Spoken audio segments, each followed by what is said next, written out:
Hello and welcome back to the channel, and you join me today with the new Citroen Berlingo van. This is a panel van, and I thought, why not show you guys? I've rented it to move some stuff and may as well give you a quick look at what you get in 2025, 2024 with the Citroen Berlingo. Now, much love for the little Citroens. We've got a little Citroen logo up front. Being a kind of basic van, we do have no parking sensors, cameras or anything, not even body coloured bumpers. We can see the quality of paint there being in the van, not chipping away. 15-inch steel wheels, which are quite fun to see. Black mirrors, black bit on the sides. We do have one sliding door on the other side of the van. We can pull this up. This one is lined with the plywood to give you a little bit of storage in there. It's quite warm in there today. But yeah, it's not too bad storage. You can open those doors out. You can pull that lever to open that door further out if you wish. Again, on the back, no sensors, no camera, nothing like that. Nice big grab handle, got a light up there. And then fuel for your AdBlue and your diesel, which will cover the engine in a second. Little side door, which I do think this is quite small, between like this part here to the back of the bulkhead, but at least you have got some side access there. That's manual, so let's have a quick look round the front interior of the van, because that's where things are not exciting. So what you'd expect from a van, we do have pretty much hard durable plastics all in the door cards, same on top of the dash. We do have seats that do move and you can recline. Then if you want to put a little bit of stuff there, we can literally give this seat a little bit of incline and raise and lower, which is quite nice. 3 pedals, plenty of blank buttons inside this van today. Even here, these ones look like maybe you'd get heated seats. Do have manual climate control. Gauge cluster is manual as well, which is actually quite nice to see in 2025. Little storage bit up there, storage behind the screen. And then I just love how practical vans are. Like, there's always these storage cubbies. I wish cars got the same kind of level of detail for storage. Now, I am 5'11". There is plenty of headroom up here, and there's even some storage up here as well, which is again quite impressive. Like grab handles, got a little bit of sun visor there. You can put paperwork or something inside there. Very practical. Cup holders absolutely everywhere in this car. And then we've got a small little bit here, which I'm not quite sure what you would put in there, but you can put like your wallet and things there.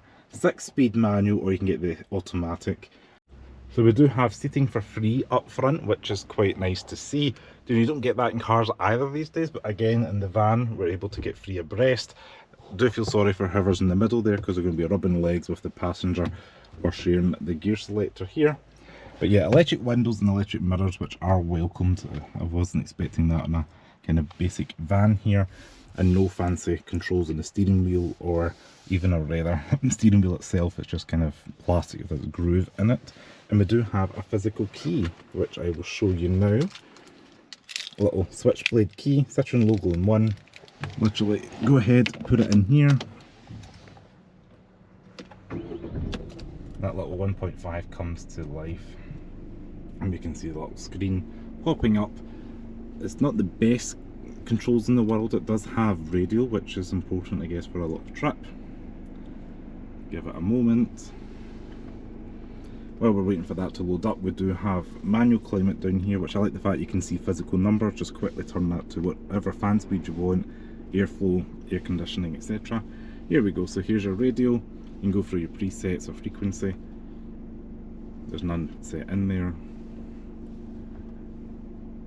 Yeah, it's not the fastest screen in the world, but it does the job, I guess, for a van. You're probably just wanting your sat nav and your audio if you're listening to this. As you can see, you've got Apple CarPlay and Android Auto as well, which most people would probably use if you're going to be jumping around inside this van.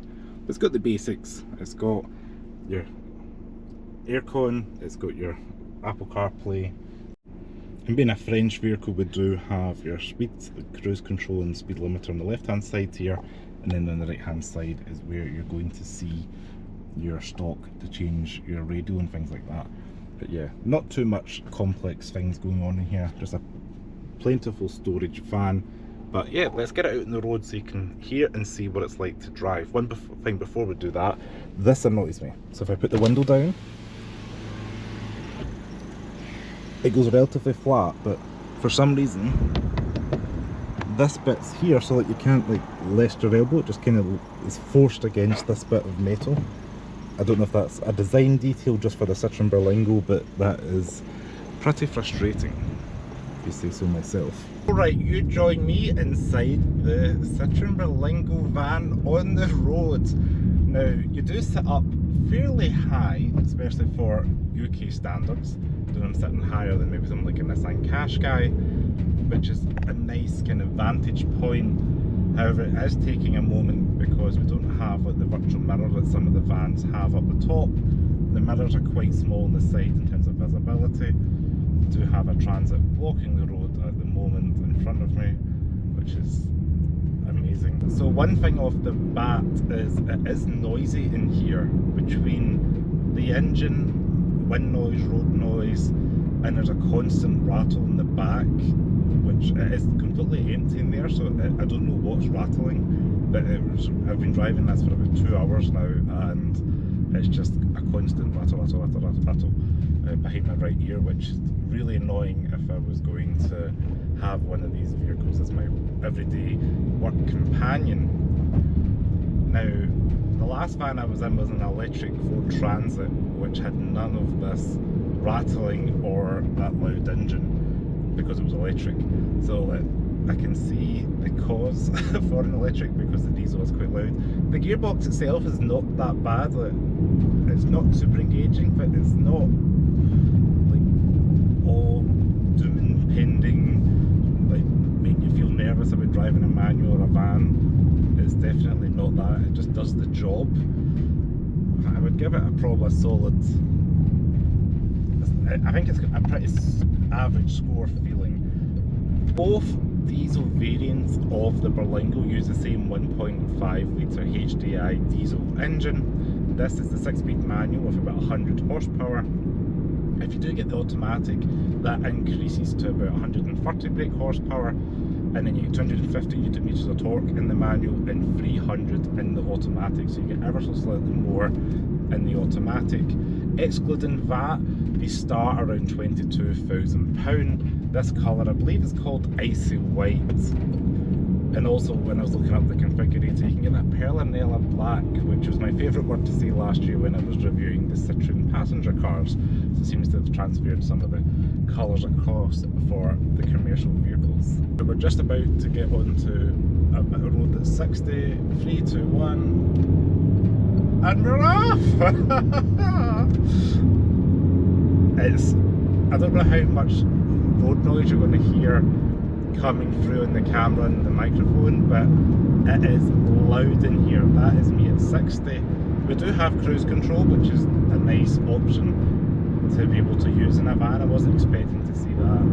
And we do have aircon on, which is lovely, even though it's not super hot today. Can't actually tell you how hot it is, there's no gauge for that. However, the road noise is very apparent and intrusive into the front cabin. I'm not enjoying that at all. I would say it scores poorly in that front. The visibility, the mirrors could be bigger.